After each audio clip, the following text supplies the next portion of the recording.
Aujourd'hui, je vais vous montrer l'interface de l'Oryx et je vais vous donner quelques conseils de base pour son utilisation.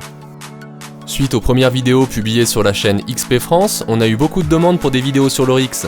Ça tombe bien, je prépare une série de vidéos sur ce super détecteur.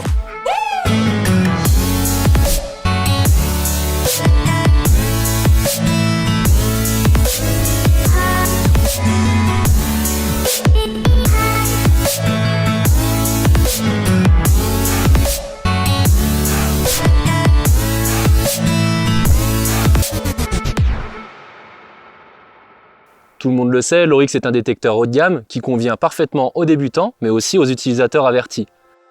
Sa grande force, c'est d'allier performance et simplicité, et tout ça à un prix réduit. On a la même ergonomie et le même design que son grand frère le Deus, mais c'est dans les caractéristiques que ça diffère. On a des réglages simplifiés et 4 programmes usines. On va donc à l'essentiel, avec les réglages les plus importants et pas plus. Avant de parler de technique, on va regarder l'interface de l'Oryx. Ça permettra aux nouveaux utilisateurs de retrouver facilement tous les réglages.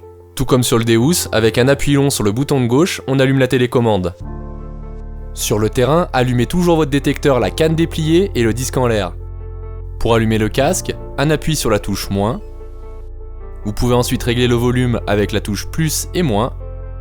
Lorsque vous éteignez votre Oryx, le casque s'éteint automatiquement. Autrement, pressez les deux boutons en même temps. Revenons sur la télécommande. L'affichage est très simple. En haut, on retrouve le nom du programme avec la fréquence utilisée. À droite, en alternance, la batterie du disque et de la télécommande. En dessous, un affichage très important, le bar graphe de force sol, on verra ça par la suite. Le réglage des effets de sol, qu'on peut modifier manuellement en appuyant sur les boutons plus et moins. Et à droite, la valeur sol mesurée par l'Oryx. En dessous, on a 3 petits icônes qui correspondent aux différents menus. Pour changer de programme, il suffit d'appuyer sur le bouton de droite avec le symbole dièse. On a donc le programme Gold, le programme FinGold, et les deux programmes qui nous intéressent, le QuenFast et le QuenDeep. Lorsque l'on veut modifier un des réglages de ces programmes, on peut appuyer sur le bouton du milieu. On a donc le réglage de la sensibilité. On peut le régler avec le bouton plus ou moins. Le réglage de la fréquence. On peut également décaler la fréquence si on détecte à plusieurs et qu'on veut éviter les interférences. Le ton fer. La réactivité et la discrimination. En appuyant sur le bouton de gauche, on arrive dans les options. On a donc l'onglet Configuration, avec le haut-parleur, la durée d'éclairage, le contraste, l'application GoTerrain, on en parlera très bientôt, les mises à jour et la langue. On a également l'onglet Programme qui nous permet d'enregistrer 2 programmes personnels, l'onglet Disque, Casque et Ping Pointer qui nous permettent d'appairer ces différents accessoires. En bas de la télécommande, on a également un bouton qui nous permet d'avoir accès au mode Ping Pointer. Un appui long et on arrive sur le mode Ping Pointer. Lorsque l'on veut régler les effets de sol, on effectue un pompage et on appuie une fois sur ce bouton pour capturer la valeur. Maintenant, je vais vous donner quelques bases pour utiliser l'Oryx. Tout d'abord, il n'y a pas de programme miracle. Le bon programme, c'est celui qui est adapté à vos recherches. Donc je vous déconseille d'utiliser des programmes tout faits qu'on peut trouver sur internet.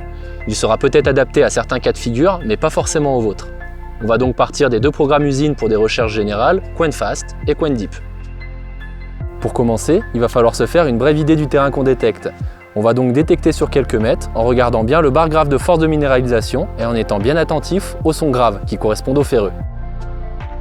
Maintenant, on a 2 informations capitales. On sait déjà si le terrain est pollué. Si on entend beaucoup de ferreux, il faudra plutôt utiliser le programme QuenFast. A l'inverse, si le terrain est plutôt propre, on va utiliser le programme QuenDeep. Ça va également nous aider à choisir le bon disque. Par exemple, sur un terrain propre, on va utiliser plutôt un grand disque. Un disque de 28x35 ou de 34x35. Ils nous permettront d'avoir plus de surface au sol et donc potentiellement de trouver plus de cibles. A l'inverse, sur terrain pollué, on va plutôt utiliser des petits disques, comme par exemple les 2 disques HF. Ils nous permettront de limiter le masquage. La deuxième information capitale, c'est la force de minéralisation. Si le bar graphe monte à plus de 4 bars, on a un sol minéralisé. Il faudra donc adapter ses réglages en conséquence. Maintenant qu'on a choisi le bon disque, le bon programme usine et que l'on sait si le terrain est minéralisé, on a une base solide, on peut donc commencer à détecter. Désormais, vous avez les premières notions pour utiliser l'Oryx. Restez connectés, car dans la prochaine vidéo, on va voir comment optimiser tous les réglages. Nous allons faire ça de manière très simple, en continuant à suivre cet organigramme. Abonnez-vous, activez la cloche et n'hésitez pas à laisser un commentaire. À bientôt!